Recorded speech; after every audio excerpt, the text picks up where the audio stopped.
part that's already on the side of the good, already on the side of not just a good, but the good. It's on the side of God.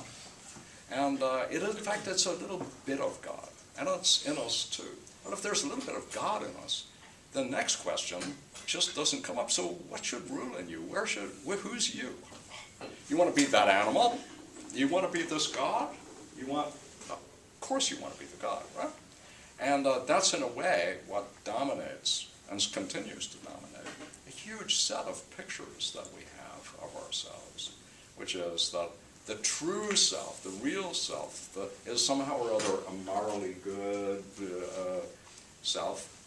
And I think what's happened is that that's no longer a plausible story about ourselves. There's nothing in us that's on the side of the gods, as opposed to on the side of the animals. At least the animals probably do better, in a sense, because, if we really take seriously a God who can tolerate evil,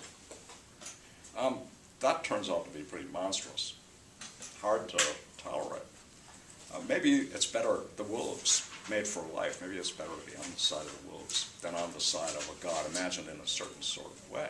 It's not the only way to imagine God, I think, but it's one that's become very dominant in what I think of as a cruel brand of Christianity. That's very clear about who's saved and who's damned, and very clear about what it is to be a good person, and usually represented by people who turn out themselves not to be very good people. Was caught up in a kind of drama, not always, of course, but far too often. So I think that that's the thought of that, is that we can't anymore sort of think, oh, part of us is already guaranteed to be the winner, at least if all goes well in the world. I don't think there's anything like that. It will always be a tension. There'll always be a creative tension between something and something in us. And culture will select bits of the poles and say, this. But there's no, it's not scripted. Let me put it this way. Plato and Aristotle and Christian thought and much religious thought thinks we're all really suited for eternity. We're just here for a while. So we're already kind of cut out for a different kind of life. And there's a kind of terminus to the story. We're in a 19th century novel. There's an end. And everything, all the loose ends get tied up, and then they all lived happily ever after. But in heaven, or unfortunately for the outcasts, not such a good outcome. But if we don't really believe anymore that reality has a plot structure like that. If it does, it's a plot structure that's this kind, and then one day the lights go out. Right? It's like, well, kind of a big bang, and everything's over.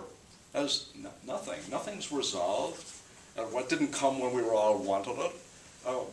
One day the Earth spirals into the sun that is supernova, and everything either collapses or expands, and everything of us just gone.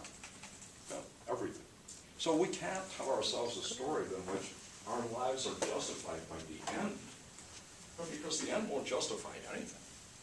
We'd rather have to say that they're justified, if they are at all, by what they are, not by where they're going. They're all going to the same damn place, right? Dust, right? Even dust is probably a little bigger than we'll be when the Big Bang collapses, all those things. I think that if we think that's the story of us, then we won't think at all that there's anything in us that's sort of suited for a longer life. And that means that it might well be that if we were to come back in 500 years, there are no human beings. There are other life forms, maybe not as interesting as us. That's always possible. Maybe it's cockroaches, whatever, who are better able to survive whatever it is we've done to the planet than we are.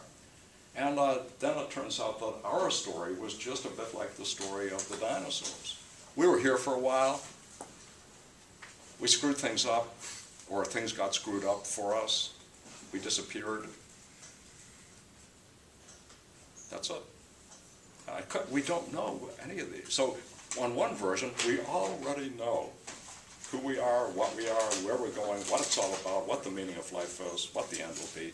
And the other is, we don't know any of those things. And well, I like that. I guess I like it. I'm pretty confident that the second one is true. I mean, not that I want to, destroy those who believe the other one. I think we need a creative exchange between them. But I think the more we learn, the more the second one looks like the right one, and the other one looks like the Just So story. So our love lives have to factor that into where we're not. That's part of it. When we think about ourselves, what we bring to the table, so to speak, we have to be suitably modest about what it is. Well, last class, and when I ask you, you will all say the following. Yes, we have filled out the online evaluations by Wednesday. And on Wednesday, here's what I would like. Okay.